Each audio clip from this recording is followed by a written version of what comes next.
Welcome to the Backpacking Podcast, brought to you by Outdoor Vitals, makers of performance-first ultralight gear. With me, as always, Jeremiah Stringer, the king of Kentucky backpacking. How we doing, Jeremiah? Hey, dude, I'm doing fantastic. Just wanted to do a quick word from our sponsor. If you want to save a little money on backpacking gear, 22% off of some select summer gear. I'll tell you three of my favorites. The Stormloft Down Top Quilt. You can get that whatever degree you want. The Altitude Performance Tee, which I love on trail, and the Skyline Trail Shorts. Not the joggers, the shorts for the summertime. So we'll leave a link in the description. You all check that out below. And John? Yeah, and if you join up to their peak tier of the Live Ultralight membership, you get a free Tern Merino Wool tee. So definitely check that out. We got a lot of people on here already today. We've got our good friend Chad from UGQ just waving away.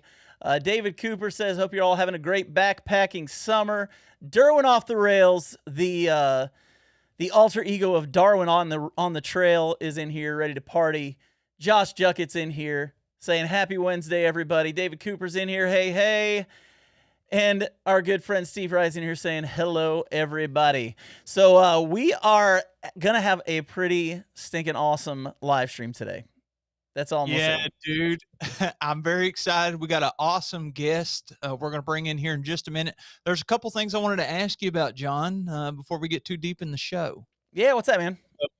First of all, we've talked a little bit off air before we started here, but if people don't follow you on Instagram or Facebook, go check out John Kelly's profile there, because I saw some. I rarely ever post.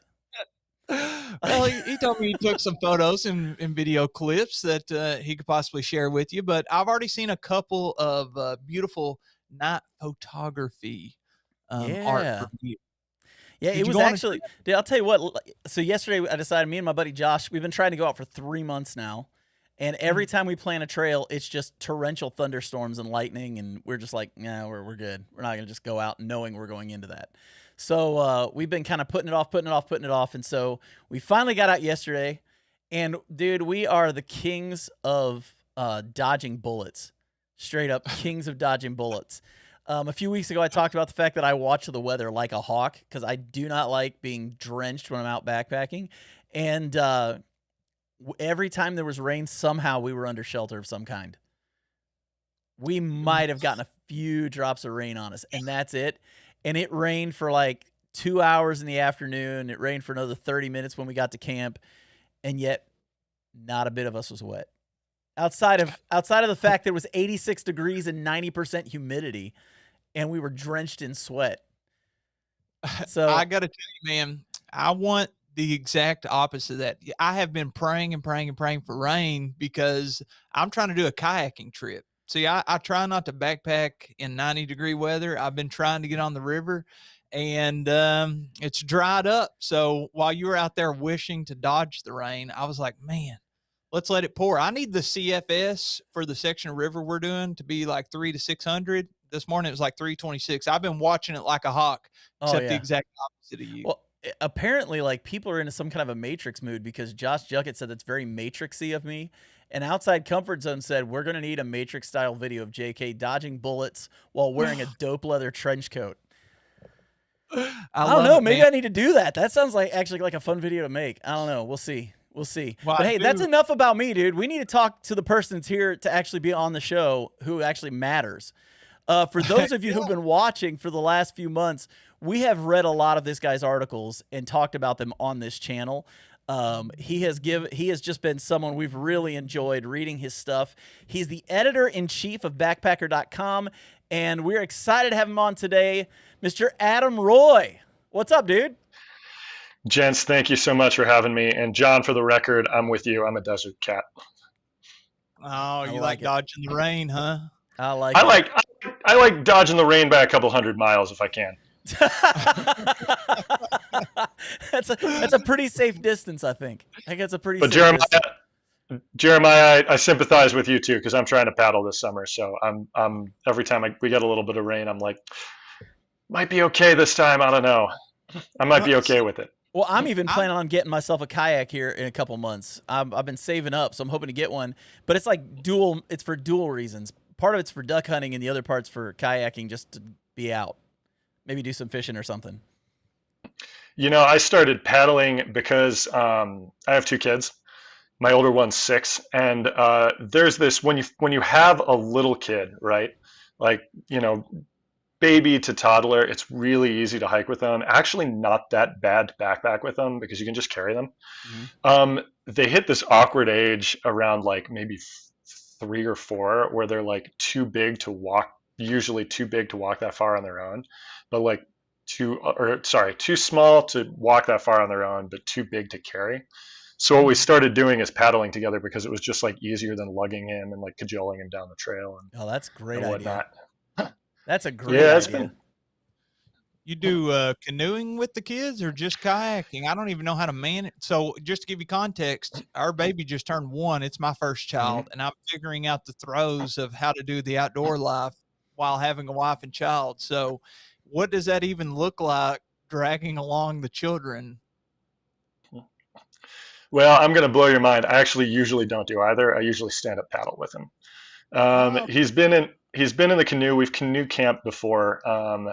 We did a pretty good trip in the Florida Everglades out to this place called Rabbit Key with him in the canoe. But usually he's on the board with me, and he just took to it really easily. I mean, once they're old enough that you're like pretty sure they're not just going to tumble off or crawl off into the water. It's pretty simple. I mean, they mostly just sit there, look at the sights, help you paddle. He has his own paddle. He doesn't really help that much, but yeah, but he feels like he is, I'm sure. He does. He's he's like an essential crewman as far as he's concerned. That's awesome, man. I don't know if you noticed on the countdown, it was actually a picture with you with your son. So that's my older son. Yeah, that's the same one. And he's been like, he's a Colorado kid. He's grown up here in the suburbs of Denver. So he's been skiing, like you've seen him in there, cross country skiing from when I could stick him in a pulk. Been paddling with me, backpacked some. So he's really getting a little bit of everything, which I'm a little jealous. I'm a little jealous of. I grew up in Chicago, so I didn't get any of that at his age. That's awesome. I was wondering about the you getting into the outdoors. So you're from Chicago, but I guess you've settled in Colorado, which is a lot more, forgiving to the lifestyle of outdoors than, Chicago. How did you, I'm sure it's a big, long drawn out thing, but in short, how did you go from there to now? Like from what I've read, you ski, you got the kayaking, canoeing, you're talking about paddle boarding. You also have hiking and backpacking. I don't know what else that you do, but how did you go from growing up in Chicago to now living with the outdoors every day? So believe it or not, my gateway drug into the outdoors was not backpacking. It was actually, it was actually rock climbing, I would say. Looking behind you there, you can see that. Yeah, you got my wall here. It's the most scenic place in my garage. So when I was a kid, it's not like I'd never been outside. I went outside in the way that most Midwesterners go outside. I'd car camp. I'd, canoe on the river, Fox River near Chicago. Did a little bit of that. But I didn't really get deep into the outdoors till I was in college. I fell in with a bunch of rock climbers in Massachusetts where I was in school, and it just kind of started eating up my life. So when I graduated from school, I already knew I wanted to be a journalist, but my first thought wasn't where would be the best place to go for my career, which would have had me moving to LA or New York or someplace like that. It was where can I like make enough money to support my lifestyle as a climbing bum. So I just wrote emails to every newspaper editor in southern Utah I could find. And the first one to get back to me was this editor named Lisa Church from the Moab Times Independent. So I moved to Moab, 22. I'd never been there, didn't know anything about it. Kind of sight unseen, and lived as best I could that like climbing bum lifestyle for a while. And Outside hired me out of there. I had been writing as their climbing columnist starting in like maybe, I want to say 2010, 2011. So they had a job open up as the assistant online editor. And my editor there, Joe Spring, called me and, suggested I apply to it. And I've been with them not the whole time since then, but I've been with outsider backpacker most of my career, since I was 22, and I'm 36 now. Wow. Yeah, but I actually didn't backpack for the first time. I was kind of a late bloomer. I backpacked for the first time when I was 20 years old. Um, so but I fell right into it after that. Well, I'm gonna make you feel really good about yourself. The first time I ever backpacked, I was 41. So Mm. I'm 51 now. So, yeah. So I get it. I get it. I was a late It, bloomer. I don't. I think sometimes it sounds crazy, but I think sometimes we appreciate the like everybody, all my family members who see the pictures I post of my kid, like the one you used, in the waiting room, or when we were doing the countdown, um, or I'll always comment about, oh, how lucky is he to grow up that way. Um, and I guess that's true. If I could go back, that's probably how I'd want to do it. But the thing is, we never know how we're going to react to that. Um, like if I had started skiing when I was 2 years old and backpacking, in a carrier on my parents' back, it's possible that I could be like really, really into it. It's also possible I could have totally washed out. I could have been like, oh, it's my parents' nonsense, and I'm, a stockbroker in Manhattan or something like that now. And that would be So miserable. I would be much less happy than I am now. That would be miserable. I'd be richer though, probably. That's true. I think we all would be. Hey, real quick, let's jump on a few comments before we get too far. First off, we have a super chat from Darwin off the rails for $9.99. He says, "Missed the last few. Here's the money I owe Jeremiah Springer for the feet pics. Sorry, it's later." Then we have now we have comments that actually go with what we're talking about. Jeff Hey, is that the going rate for you guys? That's not bad. Per foot. He only gets 1 foot. He gets 1 foot. Jeff Peters, it's not as easy leaving the kids at home. He's right. It's a little harder to go out when you leave the kids at home.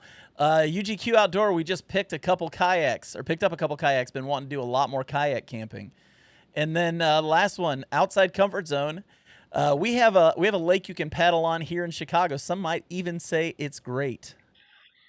I think it's I'm all about Lake Michigan. One of my dream trips, or a lot of my dream trips, are kind of like Great Lakes paddling trips. I'd love to do like the Apostle Islands up in Wisconsin. But what people don't tell you about those until you really get deep into researching it is that's really, really hard paddling. It's not what you'd think of as chill Midwestern paddling. It's like sea kayaking, harder in some ways almost because it's less predictable.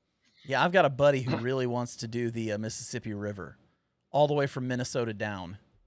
See, I'd be worried about the traffic there. I'd be like, am I going to get run over by a barge? Am I going to Yeah, but what a way to go, right? What a way to go. Serious. Somebody the other day was telling me about kayaking on the Ohio River and around the Louisville area. And I was like, man, that is a really wide area with barges going in and out all the time. It's industrial. I just don't.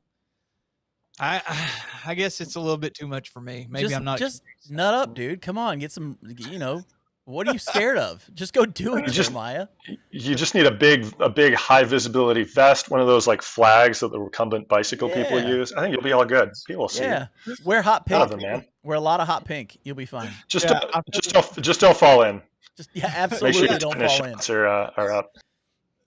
Even on the kayak, I feel invisible. But here, let me ask you this. So I read that you've been to 5 of the 7 continents, and the lifestyle that you've chosen has enabled you to do that. Which of the continents have you not been to? And let's say North America is out of the picture. What would you say is your top tier that you've been to so far, like a great adventure? So which 2 and awesome time? Well, I got to offer a little bit of a correction there. I've been to 6 continents. I've been to every continent but Antarctica at this point.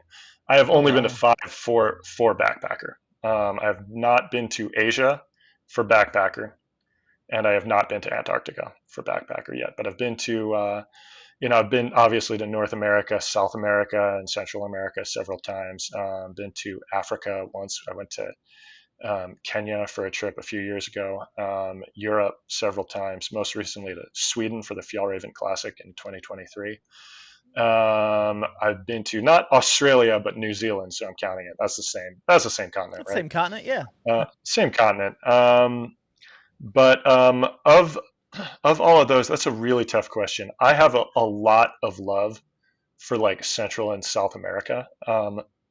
You know, I think that everybody knows about Patagonia, for example, but I had one of the best backpacking trips of my life, I think, in Panama. Um, in what they call Parque Internacional La Amistad, which is on the border with Costa Rica. We did that as an editor's choice trip a couple years ago.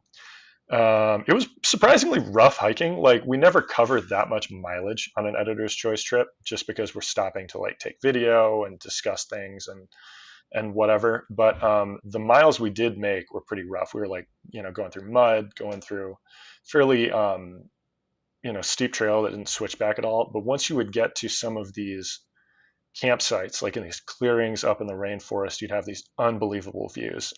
Just the jungle down below, you'd see, different kinds of birds coming out of the canopy. It's just really, really cool. That's I've incredible. not been to Panama. You don't have to answer this. I'm curious with the going on trips with a company like Backpacker or outside. Um, how much of the logistics do they take care of on an adventure trip? Like I understand, like going to Sweden for the Fjall Raven conference and all that. But Jeremiah, like if I'm you're really proud of you just now. what? Why is that? You actually pronounced a non-common word well. I mean, way to go, buddy. Well, thank you very much. Way to You go. don't know this, Adam, but there has been some linguistic racism in the past. I don't know if you can tell from my accent, but Listen, I am from it's. Atlanta. I let my buddy Josh hear Jeremiah talk for the first time today, and he said his favorite word that he heard Jeremiah say in the thing was butt crack. So That's a when Jeremiah, for the longest time, Jeremiah couldn't say vestibule. He would call it the vegetable. So we've come a long way in a while here, Adam. We've come a long way. Yeah. You got to just make sure you never bring a tent with a vestibule. Easy fix. There you go. There you Easy go. fix. Divvy sacks only, man. Yeah, well, normally we hammock, but that's just me. So I'm curious, how much of the logistics and travel and stuff do they take care of on a trip like that versus what all do you have to figure out? Like, what does it look like? And do you know Spanish? And did that help you with the Panamanian trip? Yeah, so I do know Spanish. I'm not going to say I sound like a native speaker, but that's part of why they keep bringing me on some of these South American trips is I'm the only team member who can really translate. Although usually, you could get by without somebody who speaks Spanish. Like, our Panamanian trip, we had lead guide spoke great English, and he just would, could be a go-between with everybody else if necessary. But as far as logistics go, yeah, I'm happy to answer that. It's mostly so as far as like the travel and the itinerary, that's pretty much entirely planned out by the tourism department. So usually the way we do these is we partner with a tourism department of wherever we're visiting. They generally sponsor this trip. That gets around some of it's historically been nice because it's enabled us to visit some of these places that we might not have been able to like fund for example, a trip to New Zealand for 6 people or 7 people or whatever to test this gear and shoot it. On the flip side, obviously we're not having a gear company or anybody sponsor it. That would be something that'd be a big conflict of interest. The tourism department, in return, the location they want to let people know about is the backdrop for all of this gear coverage. And generally they're really spectacular, locations. Once you see some of the photos or videos from them, I'd want to go if I hadn't been already. But as far as the logistics go, generally our contact at, whichever tourism group is helping plan it will figure out the flights, figure out the hotels. Generally they'll connect with a guide of some kind. These are all guided. Well, not all of them. All the international ones I've been on have been guided. You want to go with somebody who's an expert, a local, both, so you're informed about the place and because like, it's a lot of mishaps you're avoiding, not having to like figure out the logistics of trekking in a foreign country by yourself. They generally will suggest the itinerary. We'll talk to them about it and settle on the final one. So that part is generally pretty easy. The place where it gets a little difficult is when it comes to gear. So obviously on a gear testing trip, an editor's choice trip, we're bringing all our own gear because that's the point, is to see how this stuff performs. So we have to look at the information they give us on what is the terrain going to be like, what's the weather going to be like, what are the potential hazards? Like, are there going to be like a bunch of bugs? Are we going to have to worry about sudden thunderstorms and stuff, and figure out what we need to bring? And I'm going to give you an inside look at some of the less glamorous parts of these trips. I am generally when I do one of these editor's choice trips, I am carrying an ungodly heavy pack.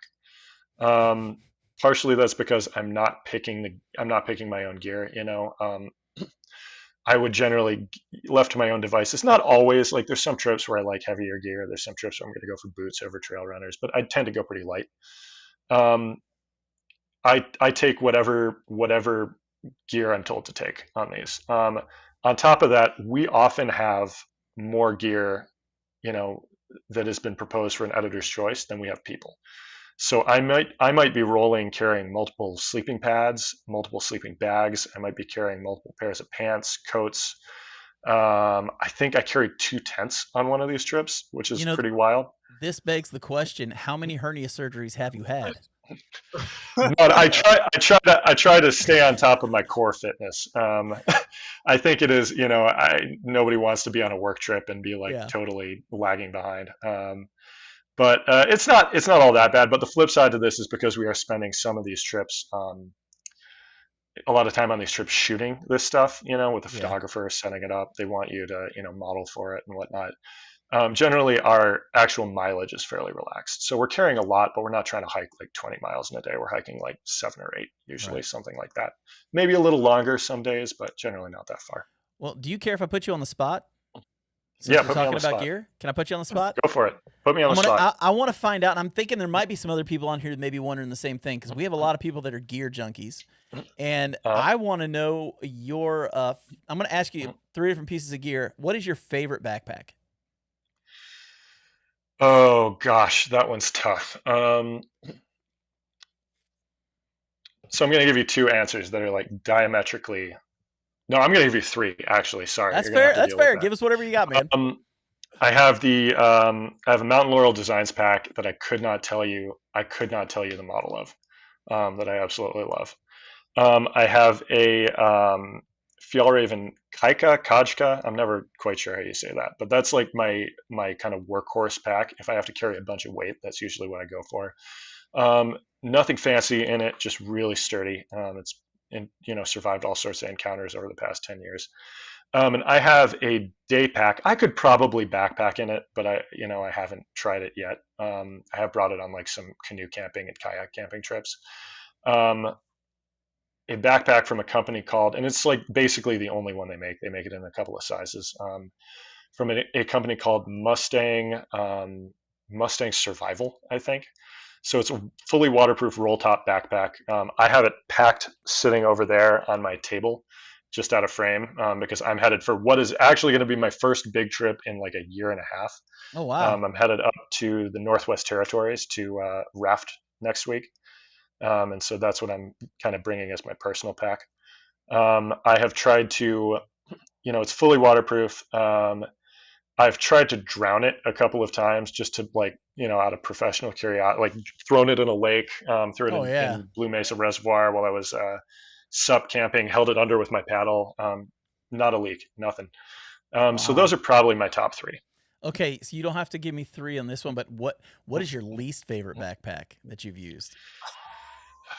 Man, I'm not sure I can answer that one. The fact of the matter is, like, I have used very few like name brand backpacks I've hated. My general feeling is like all of them were pretty good for something. Right. It's just like, am I misusing it? Like, am I bringing too heavy of a pack? Am I overloading it, and so on? I think the one that gave me the most grief was a store brand backpack I bought from Jumbo in which is Argentina's version of like a Target or Walmart on my Okay. first ever backpacking trip. Um, and that like immediately sprung like, popped like 5 seams. Oh wow. Yeah, that's not good. That's not Yeah, good. Okay, so yeah. now let's get away from the negative. Let's get back to positive. What is your favorite tent? Oh man. Um, you know, I don't I don't know that I have a single favorite. I'll tell you the one that I am kind of most likely to grab just for a personal trip, which is my Z-Pax duplex. Um, Classic, I know how it works at this point. It took me a couple of trips to like get the pitch good. I Yeah. have on a digital photo frame in my house. We have a bunch of family photos going through, kind of rotating through as a carousel. And one of them is a picture of the first time I pitched that tent, which was in Saguaro National Park on a camping trip with my wife. And it just looks like absolute garbage. It looks like it looks like a trash bag because I couldn't get it taut. Right, right. I figured it out over the years. It's light, it's roomy, works really well. Now, do you have the original or do you have the zip one? So I have I think I have the original. Where it I'd doesn't have to zip up look. at the doors? No, the doors zip. It's No, the the doors zip. vestibule It's the that The Vesti, I think. vestibule, yeah, the vestibule. Sorry, the vestibule doesn't zip. Yeah, Vesti doesn't zip, so I think I have an older one. Oh yeah, you have the OG. Yeah, it's pretty. It was actually a hand me down from another Oh wow. backpacker editor, a guy named Casey Lyons back in the day. Um, let me give you my dark horse for like the tent I use the most though, and I've written about this before. It's not made anymore. It's called a Wenzel Lone Elk. Um, this is a one person. Technically, I think it's a bike packing tent, tube style. It's basically got a brow pole at the front and at the back, single wall. It's not that nice of a tent. It definitely doesn't breathe that well. Flaps a little bit, even if you pitch it really carefully. I love it because it is very light and because I can stick a kid or a dog in it and not. I bought it for like $30 back in the day, and I can just not worry about whether they're going to put a hole in it the way I do with the duplex. I get that. I get that. All right, so let's ask one more thing then. Okay, I'm Favorite listening. what is your favorite sleeping pad? Yeah, so you might notice a pattern here. I'm going to say the Thermarest Z-Lite Soul. Um, I have popped a couple too many, and I like a good inflatable pad. I have popped a couple on pretty critical trips. I spent a paddle camping trip once sleeping on top of all of our life jackets because I brought a one that had a leak and did not bring what I needed to fix it. Zila, and I'm also like lazy. When I get into camp, the last thing I want to do is have homework. So you know, it's Nobody not the wants homework. comfiest pad in the world, but if I have one talent, it's I can fall asleep anywhere. I can fall asleep basically in any circumstances. So this one I just throw down. I put a hole in it with a stick. Who cares? It'll still work. Yeah. Okay, we have a question from somebody leaving in the comments. It says ask him what packs he would like to try but hasn't yet. I have one on that list. I've not tried the Durston Kakwa yet. I have actually. I'm like a little ashamed to admit this. I have personally not tried any of Dan Durston's gear. Oh Um, wow. our gear editor has used like everything he's put out, hence that we're able to review it. I have not been able to get on that list so far. So that's definitely I want to try it and see what all the hype is about for myself. Well, I've got one of his tents, and I can tell you it's pretty awesome. It's pretty awesome. So I've not heard anybody say anything bad about it, which is like pretty rare in a community as opinionated as backpackers are. oh wait, backpackers are opinionated? What is that for real? just a bit. Should we argue about it? Are backpackers opinionated? Yeah. Put that in the poll, Jeremiah. Make a poll for that. Yeah. I want to circle back to the seams popping on your first trip on this Argentinian. First of all, I want to hear about the trip because I can't imagine why you're on or how it happened. You're on a backpacking trip and you have to go to an Argentinian Target to get a backpack to go backpacking in the first place. So, can you take me through the adventure that was your first trip? Oh, buddy, it wasn't just the backpack. I bought everything in Argentina. Oh my God! And Wait, why This did is you great. just spawn in Argentina going I, backpacking? I didn't. This was my first trip. I didn't know anything about anything. I didn't show up with any of the gear I needed to do this. And you're gonna this is far from the worst thing you're gonna hear in this story. So like, really take a deep breath and prepare yourself. Um, I and I was the first time I told this story on Backpacker, I was a little apprehensive. Like I did like every single thing you can think of that you're not supposed to do in the outdoors. I just did all in one trip. Um, but it was a learning experience because I managed to not die. Sorry. Oh, somebody's trying to somebody's trying to call me on my work number here. Taken care of. Um, so it was I think 2010. And at the time, it was not that easy to get good backpacking gear in Buenos Aires. I'm sure there were places to get it, but it wasn't like, you couldn't just walk into like an REI. Um, so I decided, I had been hiking a lot. I had, tried all these different activities, day hiking mostly, around Argentina. And I was like, well, my terms ended. I was a student studying abroad is maybe the missing piece in this story. So I had been there a few months. My school term had ended and I was like, well, I want to go and do something big, and I thought I've been to all these, different parts of Argentina from the north to the south. And I decided a good place to do my first backpacking trip would be this province called Cordoba. They have um, this mountain range there that's kind of like a slightly souped up Appalachians. I hiked the highest peak in the province, which is like just shy of 10,000 feet. So it's like fairly high, but not like Rocky Mountain high. Um, and this mountain was called Champaqui. Um, so I did all my gear shopping in Buenos Aires. I had like basically no money because I was a 20-year-old student or 21-year-old student. So I went and I went to Jumbo, which is their equivalent of like Target, like I mentioned. I picked up a tent. I picked up a backpack. I had gone to a footwear store and found a pair of high tech boots. High tech, the company, not like saying they were high tech. Um, I I got a I don't think I even brought a sleeping bag. I brought just like a blanket basically, which worked for that trip. And I brought a roll up kind of closed cell phone pad to sleep on. Um, this is where my decisions maybe got a little not great. I This province, Cordoba, was in the throes of a drought. And me not really having a lot of experience in the mountains, I thought, oh, well, it'll be the same weather on top of the mountains that it will in the valley, right? Like it probably won't rain at all. So I wore jeans, did that. I did bring a pair of like quick dry shorts, but wore the only long pants I brought were jeans. And I went stoveless. I brought, it was only a couple of days, so I just brought like canned food basically, which was heavy, but it wasn't as bad as it could have been. Um, and So it went really well for the first day or so. Really beautiful weather, bluebird skies, follow the trail really easily. And end of that first day, the clouds started to move in, and by that night, it was just fully pouring. I mean, the hardest I had ever seen it rain, basically. And as it turned out, the trail was like not signed at all. You're just following this basically like trying to follow people's footprints. This trail worn into the into the meadows up there, and this kind of like the faint wear line across the rock when it was exposed rock. So I got hopelessly lost, pitched my tent in the middle of this field. Um, so this is where I have to kind of back up a little and tell you I had not test pitched this tent, this like Walmart level tent I had bought. I get it out.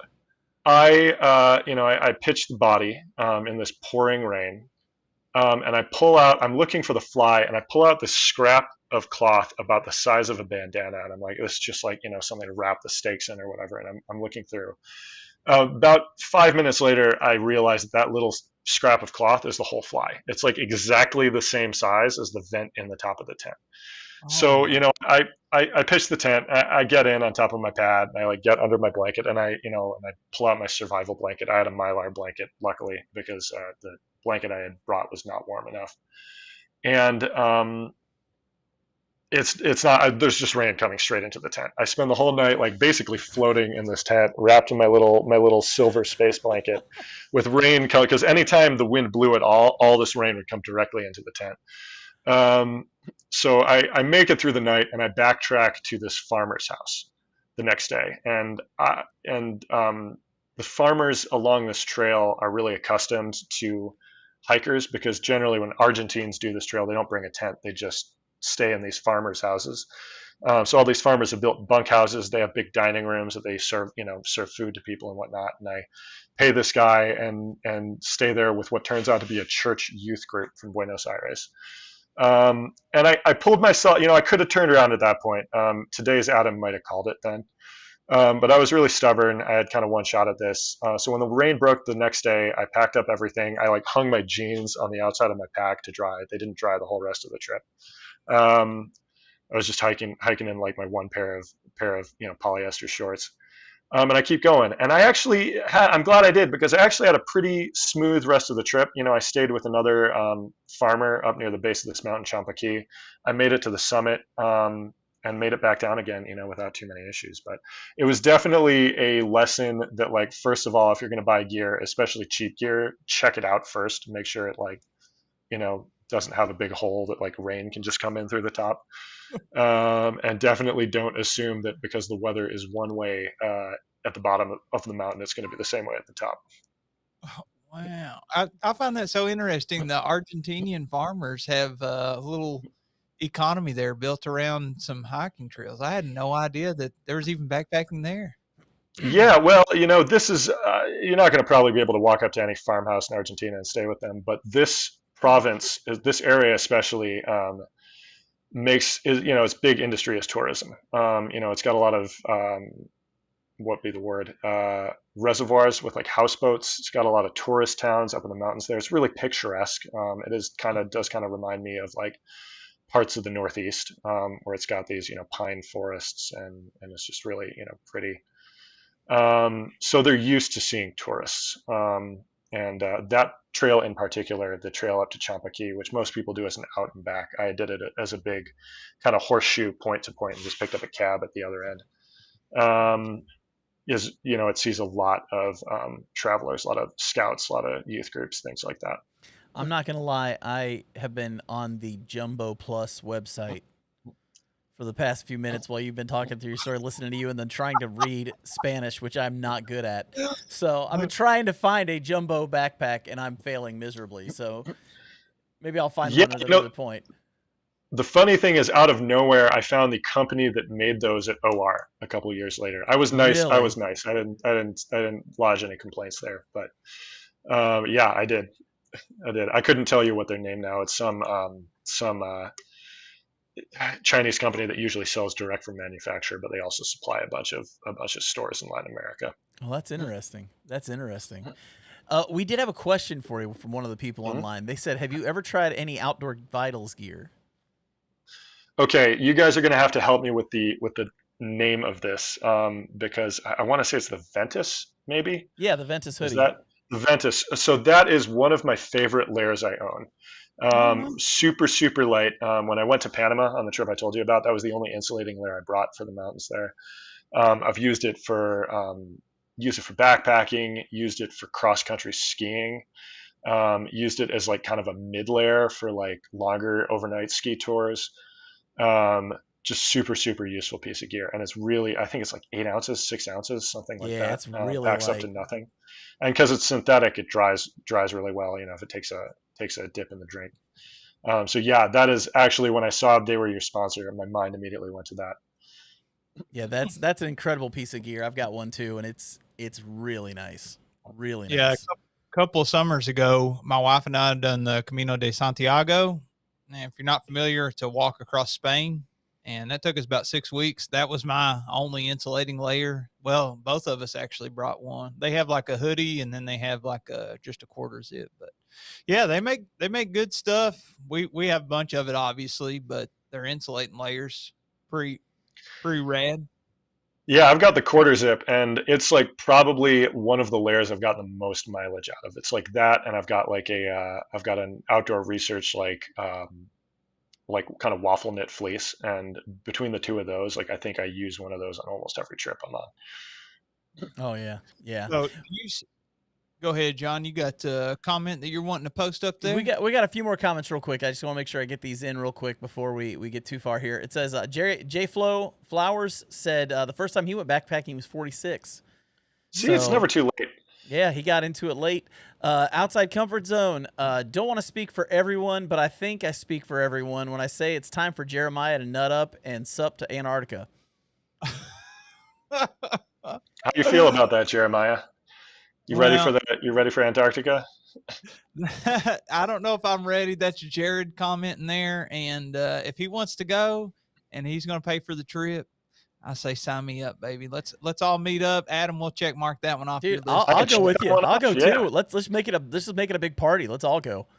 That'll be fun. Let's do it. Jeff Peters also said he was expecting you to say Fjall Raven when you said Fjall Raven. So that's pretty close. I mean, let's be real. We're a bunch of Americans. We're probably all mispronouncing it. Oh yeah. So often it's ridiculous. That's why I'm looking at the Jumbo Plus website, and I'm not about to try and read this publicly and make every person who speaks Spanish in the world hate me. So we'll just go with John's not good at Spanish. Did you just pick it up while you were living in Argentina? I studied abroad in Ecuador, but only for a month doing an internship. But I assume you're there for like a semester of college. So believe it or not, that was my college major was Spanish. Oh, okay. Yeah, I know that maybe a more traditional thing to study in school for a journalist would have been like journalism, I guess, or English. But the thing about getting a Spanish degree is it's like getting an English degree, but in Spanish. I mean, you spend all your time reading books by dead people mostly. But it's been a useful skill to have in my back pocket. Nobody's going to mistake me for a native speaker, but being able to kind of be able to communicate on some of these trips, and honestly, a couple of times pick up on stories, earlier because I'm able to, see the Spanish language media from, places like Argentina and Chile has been really helpful. I'll tell you one of the most satisfying things about, and I don't speak Spanish, but I know enough just to be dangerous. I'm on like an 800-day streak on Duolingo, and I might have had a couple classes in it. Just enough to be peligroso, as they say. Yeah, see, to me that sounds like really bad tasting Italian pasta. So that's all I got. So well, it is very useful, but I definitely need to practice more. I'm curious. You go on these trips and you're the editor-in-chief, which I'm not sure exactly what that means, but you work for backpacker.com. I assume you're one of the head guys and they run stuff by you before it's published, or you're a head writer, or you're in charge of checking other people's work. And you could tell us a little bit about that too. But what I really want to know is taking all the trips and testing all the gear and jumping through some of the hoops that you just have to live in that world.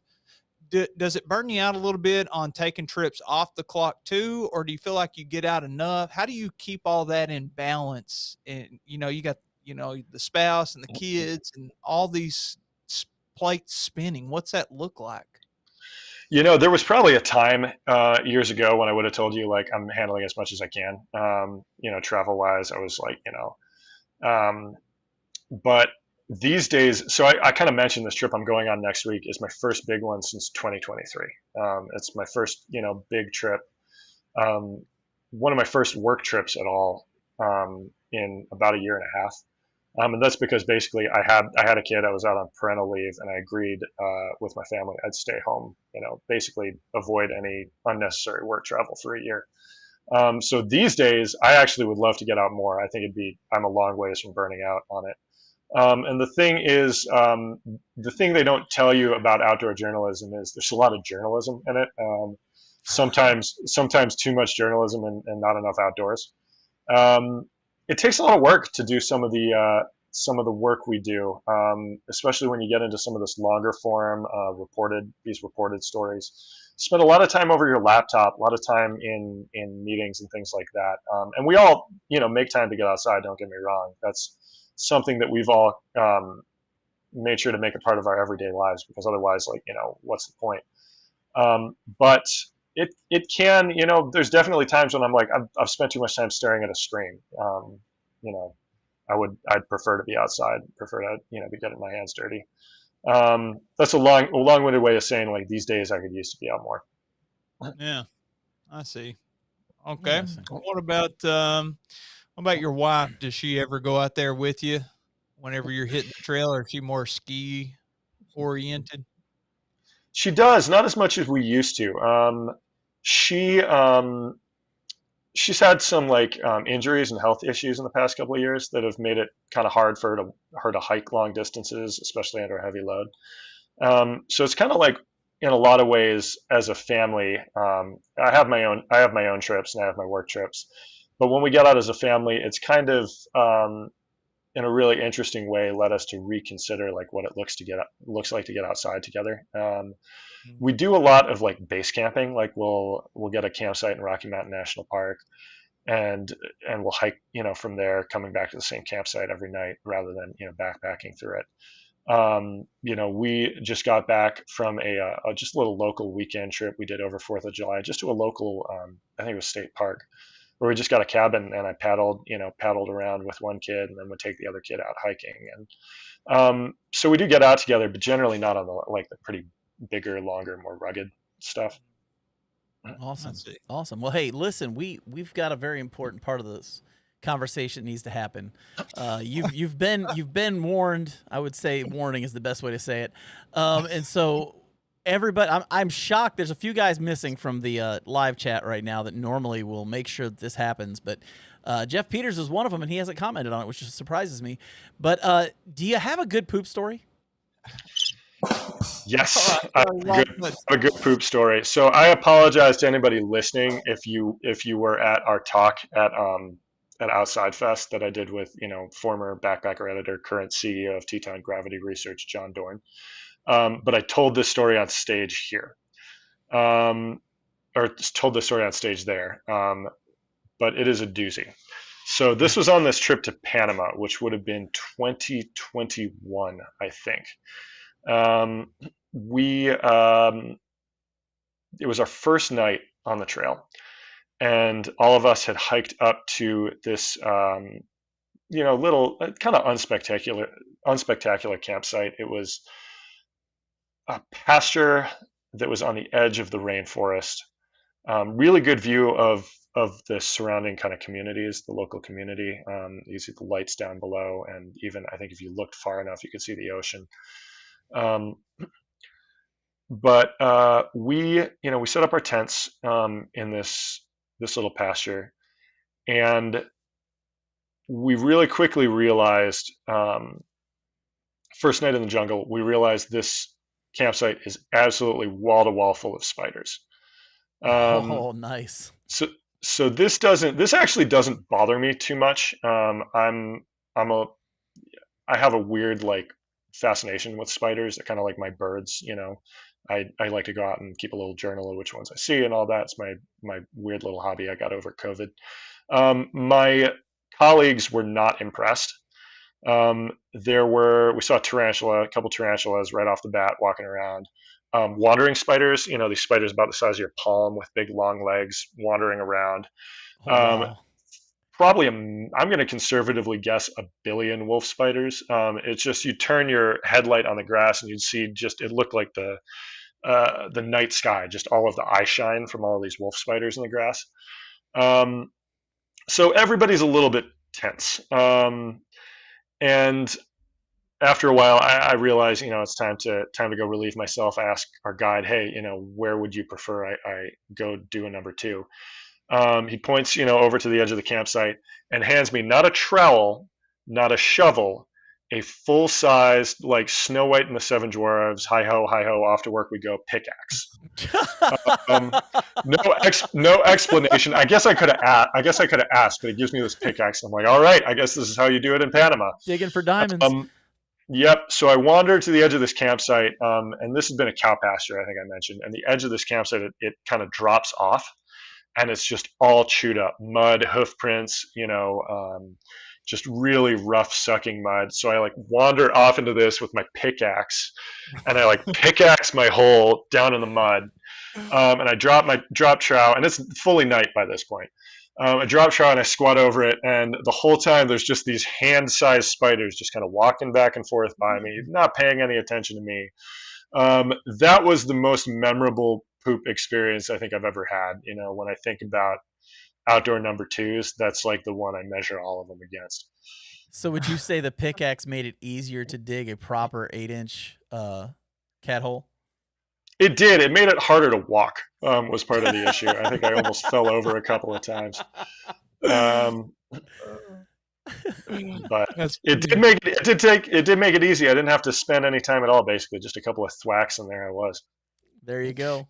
Have you seen the standardized rating systems that people have, like on TikTok or Instagram or Facebook for pooping, like the stars and all that? No, take me through it. Give me a summary. Well, I'm pretty sure that everybody has their own rating system, but most people are like, it's a 1-star poop if you have a nice view. It's a 2-star poop if you also get to see wildlife. It's a 3-star poop if you actually had a seat to sit on, you know, and you just keep elevating from there. And then 5-star has all the elements. I was just curious in your line of work if you ran into that kind of thing. No, that's interesting. I actually haven't heard of that rating system. I guess this one would have to be a 2 because I definitely saw wildlife. You saw mutant wildlife. I saw some pretty impressive wildlife. That was not the last spider encounter we had on that trip too. We had another spider. It was a kind of funnel weaver. I don't know if you've ever seen a barn funnel weaver in Colorado. Really common indoor spiders. Just kind of make webs off in the corner. There was one of them about the size of my outstretched hand that crawled into our photographer's pack while he was not looking. He like zipped it out to get his camera. I hear him scream, and this spider just kind of moseys on out of his backpack. Oh my goodness. Wow. That's awesome. Unbelievable. Yeah, you're really into the spiders, aren't you? You actually take a journal and write them down. Do you got sketches of the different spiders and stuff that you saw in there? I wrote a whole feature about it for Outside Magazine that I think was called "Keep Your Bird Watching. I'm a Spider Man." That was the whole background of my obsession with them. But this started during COVID. I basically, the short version of the story is I tried to take my kid bird watching. I realized I couldn't do it because every time I lifted the binoculars to go look, he would just like run off giggling. He thought it was the funniest game. So we started looking for spiders instead. I just like found one in the spider walking across my father-in-law's carpet and was like, COVID brained. I'd been stuck inside for stuck at home for most of a year. I was like, I wonder what kind of spider that is, and I like ID'd it, and it kind of like it was like playing Pokemon in real life. After that, I was like, oh, another one. I've never seen one of those before. And next thing you know, you're like, you've got a bookshelf full of arachnology journals, and you're like creeping out all your friends and family, and so it just kind of spiraled from there. I'm half on your side. Is it weird of me that I've been taking, if you got an iPhone now, you can like take a picture of literally whatever you want and then slide up and it gives you like the term of what it is. And then if you click, you can read whatever you want on it, whether it's a spider or a bird or just some random object or plant that you see outside. Is it weird of me that I've been going around the house and if I see like a centipede or a spider or something, I'll take a picture of it. And if it says like common house spider, not a danger to humans, kills bug, I just leave it be. Now my wife, she will immediately get on me and she will also kill it just there, flush it down the toilet, squish it, whatever. Is it weird that I've been leaving these house insects here? First of all, where are you located? Where you live again? I live in South Central Kentucky. Okay, so you have two kinds of spiders there that could potentially hurt a person. You have black widows. You got the southern black widow, and I believe you have the brown recluse. We do. So if it's anything other than those, the worst it could do is like give you a little raised red lump. It's not gonna hurt you. I don't think it's weird at all. I think you should take that onto the trail. Spider watching makes a hike so much more interesting because like what's your wildlife highlight of an average hike, right? You see like an elk, you see like an owl or something like that. If you're lucky, if you get really into spiders, you see those every time you hike. It encourages you to slow down, especially if you've got a 1-year-old. You're hiking slow, gives you something to do when you're hiking slowly, because you'll find all these different kinds of spiders out in the bushes. And if you get on the Appalachian Trail, they've now got Joro spiders, those big introduced spiders. So you have something new to look at. There we go. There we go. Fascinating, Nady. It's crazy, man. It's first of all, let me say, Adam, it's been a pleasure talking to you, getting to know you over the last hour. I'm sure we could talk an infinite amount of time, but I got to say, man, it's fascinating to see, what life looks like for you, the lifestyle that you've chosen with the journalism paired with the outdoors, hearing the journeys you've been on. It's endless, but I got to say, John, wouldn't you agree? Fascinating. Absolutely, man. It's been great getting to hear your stories, and I think we would need an encore at some point if you'd be willing to come back on and share a few more of your stories with us. Come back anytime. You guys will have me. Oh, that's awesome, man. Well, thank you for being on with us, man. And if you guys want to check out Adam, make sure you go over to Outdoor Backpacker Mag. Actually, go to backpacker.com is, I guess, the best place to go. And he's got a ton of articles on there. Several you guys have heard us talk about on this show. And we're probably going to talk about more in the future because his stuff is really good. So be sure to check that out. Adam, thank you again. And we'll definitely get you back on sometime in the near future. Thank you, guys. I'll talk to you later. We'll see you. Man, that was cool. That was cool getting to hear just a completely different view on a lot of stuff when it comes to backpacking. Yeah, I totally agree. And it's very untapped too, by the way, the conversation we had with him, because we started out with kayaking, and then we talked a lot about backpacking. Of course, this is the backpacking podcast, but he does, as he said, climbing. You could see, if you're watching on YouTube or you're watching on Spotify, you can always get the video version of the show on those platforms. But if you're watching, you can see his background looks like a climbing wall, and that's a huge passion of his. And yeah, I know he loves skiing as well. We didn't tap into that a whole lot. He's a big family man. Yeah, and living in Colorado, I'm sure there's a myriad of outdoor activities that he does all the time. But yeah, it'd be great having him on. I'd love to hear more stories, more adventures, and especially some mishaps that have happened on the trail. I really enjoyed that first trip. Oh yeah. Real quick, I've got a few comments I want to throw up here. I didn't want to bust in when Adam was talking earlier, but Steve Wright said, I went to a Mexican restaurant in Mount Vernon, Kentucky, and the Mexican waiter spoke full-on Appalachian English. Yeah, you're gonna get, especially in Mount Vernon. Dude, I used to live in Mount Vernon, believe it or not. Oh, I did. That's my launching point for the interstate anytime I go anywhere. That's the scariest place I've ever lived in my life. Jerry J. Flo Flowers, was the jumbo backpack made by Gonex? Maybe Jeremiah can get them to send you both it.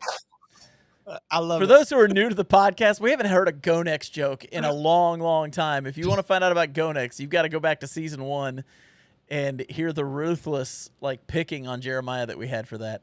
Loafer X said -2, making accidental contact with another person.